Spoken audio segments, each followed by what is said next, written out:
Okay, as we saw in the first three presentations, we remarked on the great variety of topics and approaches. So now we will see from Reham Refaat Abdelatif. She's going to talk about the quality and equality of TVET education in Egypt.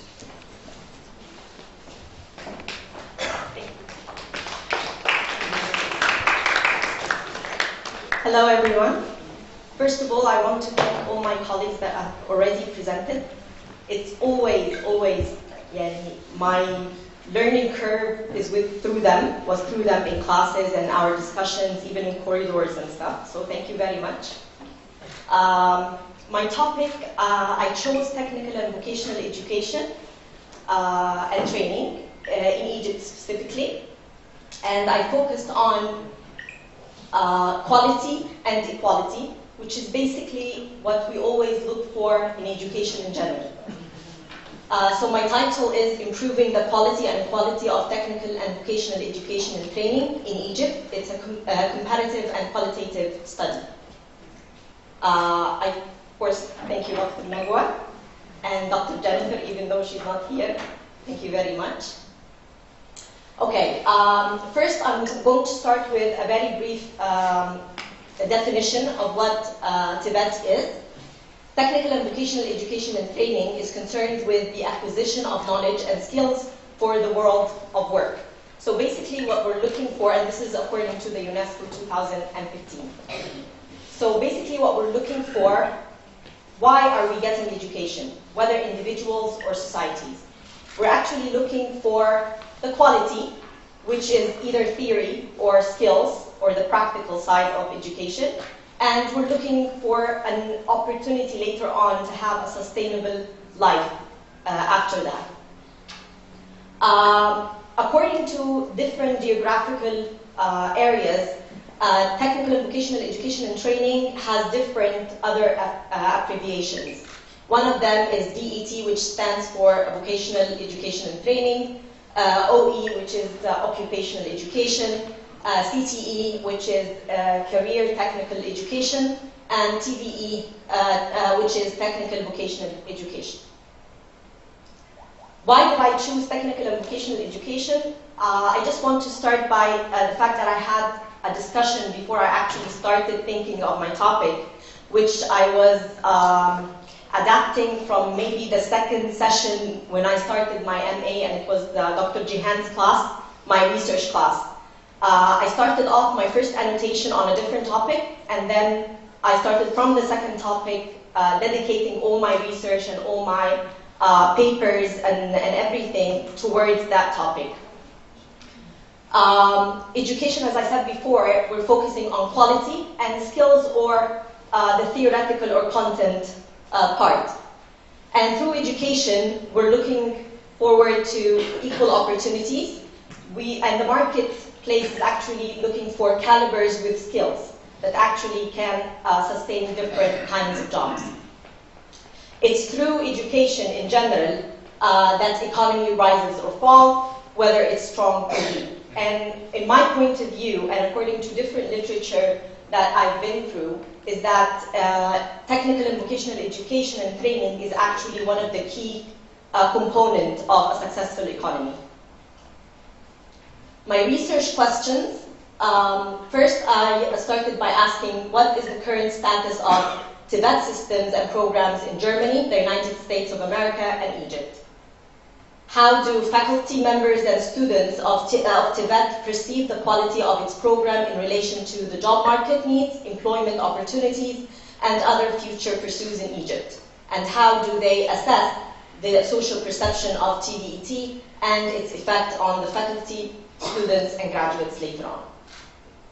And my final question was how TVET in Egypt can be improved based on the findings of the comparative cases and Egyptian faculty and students' perceptions. As I said before, it's a comparative and qualitative study. Basically, I did the literature review was in Germany and the United States as well as Egypt. I was focusing on different themes to cover as much as possible what I can take from the international experience. So I covered the country profile of each country, the education system in each country, the technical and vocational education and training current system, as well as the TVET graduates and employment. And the field work was conducted in Egypt. Through the different themes in the 3 countries in this research, actually, I found that there are similarities and there are differences. So it's not only that we always have the perception that, no, Egypt is different than any other countries around the world. No, actually, we also, I focused in the literature on the stratification part, where I found that, yes, it's maybe the percentage of the stratification and the equal opportunities available there for the graduates in that field. Maybe it's different from one country to the other, but still there are evidence that it's there, it's available. It's through the literature and the international experience that I try to set recommendations later on how we can benefit from that experience into improving our own system. Okay, the sample and data collection, it was a purposive sampling, and it was 2 institutes that I did the interviews in, and the focus groups. It was one on a social work institute, it's a higher education institute, and the other one was the Wireless and Networking Studies Institute. And I did the interviews for both faculty members and students. The convenience sample was, the target was 40 participants, and actually I was able to do 39, which is very good, I guess. I was trying to make sure that I have both perspectives, like the male and females, whether from the faculty members or the students. After seeking their consent, I interviewed them.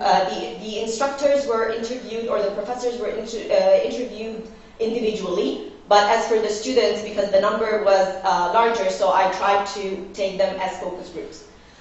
To be honest, one of the things that I was really like, I'm considering this as myself, because we always have that social perception where we think that technical and vocational and training education is actually below or beneath any other kind of education that is related to cognitive kind of content. But I saw the students, interviewing them actually made me think, no, they're right. They thrive for opportunities. They want to do the work. Not all of them, of course, which is the case in any kind of educational setting, but they want to have an opportunity, an equal opportunity that allows them to work harder and maybe be appreciated through the society. So when I asked them, part of the questions was, what do you think of the theoretical part that you are being taught and the practical part? Because when we think of technical education and vocational education, we're always thinking of the practical part or the skills that they are needed. When I went to the Social Work Institute, what they did is that they actually had the theoretical part well established. The professors are actually able to give them whatever materials that they have, and they're doing it in a very good way for them. But their comment was is that it's not enough. It needs to be related to their Egyptian context, because usually they think of giving them the best practice. So they're giving them something to look forward to obtaining or being able to do the same thing in their field work or in their practical work. But asking the students, they think that when they go out in the field later on, after they have already taken the theoretical content, is that they find a gap. There's a certain gap between what they are taught in classes and what they find later on in the field. So part of them said, no, the theoretical part is enough, but it needs updates. And the other ones are actually saying that the practical is enough, but it needs work in terms of facilitating the kind of practical work they are entitled for. Concerning the job opportunities, students at the Social Work Institute, they told me that they actually think that when they graduate, they go work other jobs not related to their actual field of study. And this made them frustrated. They think that they need better opportunities to actually have a working environment where they can actually apply whatever they have been studying for 4 years. The Institute of Wireless and Networking Studies, although it offers an international curriculum, and they actually don't have anything to do with it in terms of the curriculum itself, but the instructors try to simplify it for them. And the students actually, they say, yes, it's good, but still it's not related to our Egyptian context. So this was mainly the problem. The practical part also needs enhancement. Employment is missing the equality of opportunities. The research limitations for me was that the comparative part was done only through the literature because of time constraint and financial constraints, of course. The field work was conducted at 2 higher education institutes in Egypt. Therefore, the analysis applied to these 2 institutes. However, the findings itself, we can have an overview of some of the problems that might be faced by other institutes. The access for interviewing in one of the institutes was not actually that flexible, and the problem was that they were a little bit intimidated by the fact that they don't understand what does it mean to have an academic research and stuff like this. So it took me time to actually sit with them and make them understand what I'm doing and why I'm doing it, and that the research itself and the findings of the research is actually for their own benefit. My recommendations is that, and actually my recommendations is mainly affected by what the students and the faculty members suggested themselves. Professional development training for the technical education instructors.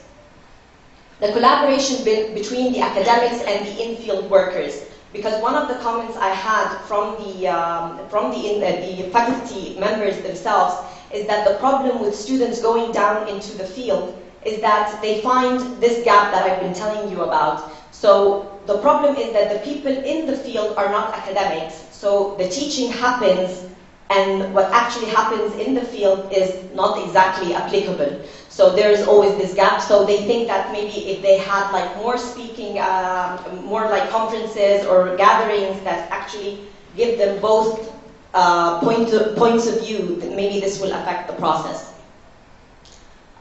Equal employment screening for equal opportunities, because basically they were saying that when we go to a job, if you know someone there, you get the job. If you don't know someone there, you don't get the job. And part of this, and I think all of us actually live this every day, is that yes, it's not actually equal screening, equal interviewing. It always has other aspects to it. Professional practice law, which is in Arabic, it's called مزاولة المهنة, قانون مزاولة المهنة. They told me that it actually affects the perception of society to them. When there's a law that actually says that they're acknowledged, maybe this will change the perception of the society and the people around them. So this was my research. To end it, I want to thank Dr. Nagwa, of course. I wouldn't have done this without you. I've learned so much from you. Thank you so much. Dr. Jennifer Skaggs, although she's not here, I thank her very much. Her comments were very, very productive. Dr. Razem, you are a person beyond I can describe. Thank you very much. You've supported me in so many ways, so thank you so much. Dr. Reham, Dr. Jose, Dr. Hiba, I thank you all for your support during my semesters at GSE, all GSE, my family, my mom and dad, and my 3 kids. Dr. Hiba, thank you so much. In Dr. Hiba's classes, I used to it's these kind of classes that you enjoy and you have fun, and thank you so much. She's always been a person, and we always feel like she's part of the family. So thank you so much. I don't want to forget anyone, so thank you all, and thank you.